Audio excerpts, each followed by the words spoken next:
प्राचीन काल की बात है। मगध देश की जनता में आतंक छाया हुआ था। अंधेरा होते ही लोग घरों से बाहर निकलने की हिम्मत नहीं जुटा पाते थे। कारण क्या था? अंगुलीमाल। अंगुलीमाल एक खूंखार डाकू था जो मगध देश के जंगल में रहता था। जो भी राहगीर उस जंगल में गुजरता था वह उसे रास्ते में लूट लेता था और उसे मारकर उसकी एक अंगुली टांगकर माला के रूप में अपने गले में पहन लेता था। इसी कारण लोग उसे अंगुलीमाल कहते थे।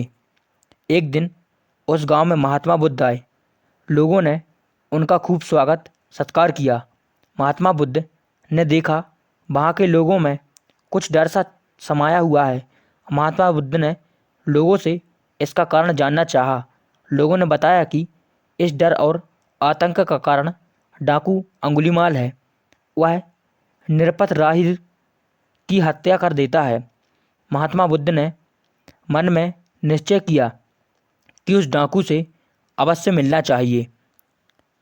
गौतम बुद्ध जी जंगल में जाने को तैयार हो गए तो गांव वालों ने उन्हें बहुत रोका, क्योंकि वे जानते थे कि अंगुलीमाल के सामने से बच पाना मुश्किल ही नहीं, असंभव भी है। लेकिन बुद्ध अत्यंत शांत भाव से जंगल में चले जा रहे थे। तभी पीछे से एक कर्कश आवाज़ कानों में पड़ी। ठहर जा, कहाँ जा रहा है? बुद्ध ऐसे चलते रहे मानो कुछ सुना ही नहीं। पीछे से और जोर से आवाज़ आई, मैं कहता हूँ ठहर जा। बुद्ध रुक गए और पीछे पलटकर देखा तो सामने एक खूंखार काला व्यक्ति खड़ा था। लंबा चौड़ा शरीर, बड़े हुए बाल, एकदम काला रंग, लंबे लंबे नाखून, लाल लाल आँखों में, हाथ में तलवार लिए वह बुद्ध को घूर रहा था। उसके गले में अंगुलियों की माला लटक रही थी। वह बहुत ही डरावना लग रहा था।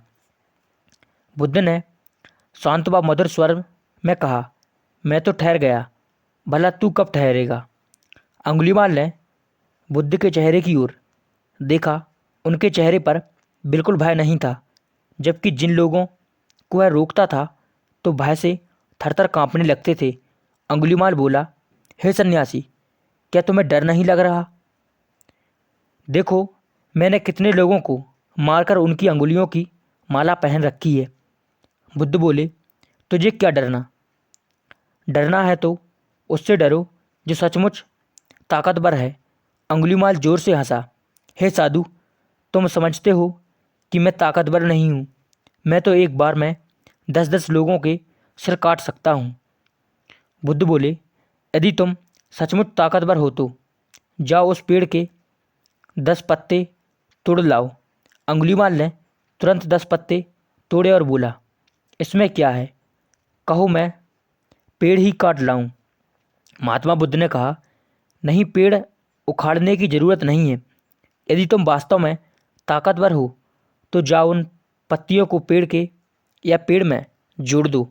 अंगुलीमाल क्रोधित हो गया और बोला, भला कहीं टूटे हुए पत्ते भी जुड़ सकते हैं?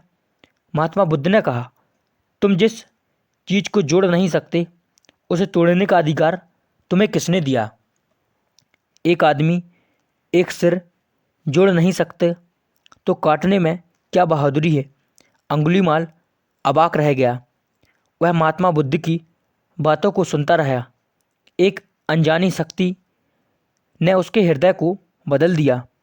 उसे लगा कि सचमुच उससे भी ताकतवर कोई है। उसे आत्मग्लानि होने लगी। वह महात्मा बुद्ध के चरणों में गिर पड़ा और बोला, हे महान साधु जी, मुझे क्षमा कर दीजिए, मैं भटक गया था, आप मुझे शरण में ले लीजिए। भगवान बुद्ध ने उसे अपनी शरण में ले लिया और अपना शिष्य बना लिया। आगे चलकर यही अंगुलीमाल एक बहुत बड़ा साधु हुआ। अंगुलीमाल डाकू से साधु कैसे बना? महात्मा बुद्ध से मिलने के बाद दुर्दांत डाकू अंगुलीमाल के जीवन में परिवर्तन आता है। महात्मा बुद्ध अंगुलीमाल को कहते हैं, ये जो तुम लूटपाट और लोगों को मारने का जर्द अपराध कर रहे हो, जिसके लिए करते हो, और इस लूट के माल का क्या करते हो? वह बोला, अपने सगे संबंधियों में बांट देता हूँ। तब महात्मा बुद्ध बोले, पहले जाओ और उन्हें पूछो और पूछ कर आओ कि वह लोग को लूट कर जो पाप कर रहा है, क्या वे इसमें भी भागीदार रहेंगे? जवाब उसकी आंखों ने खोल देने के लिए काफ़ी था। उसका कहना था, ये पाप कर्म वे नहीं कर रहे हैं, इसलिए पाप के भागीदार वे नहीं हैं। इसके बाद डाकू अंगुलीमाल के जीवन में सबसे बड़ा परिवर्तन आता है। वह खूंखार डाकू से गौतम बुद्ध साधु बन जाता है। महात्मा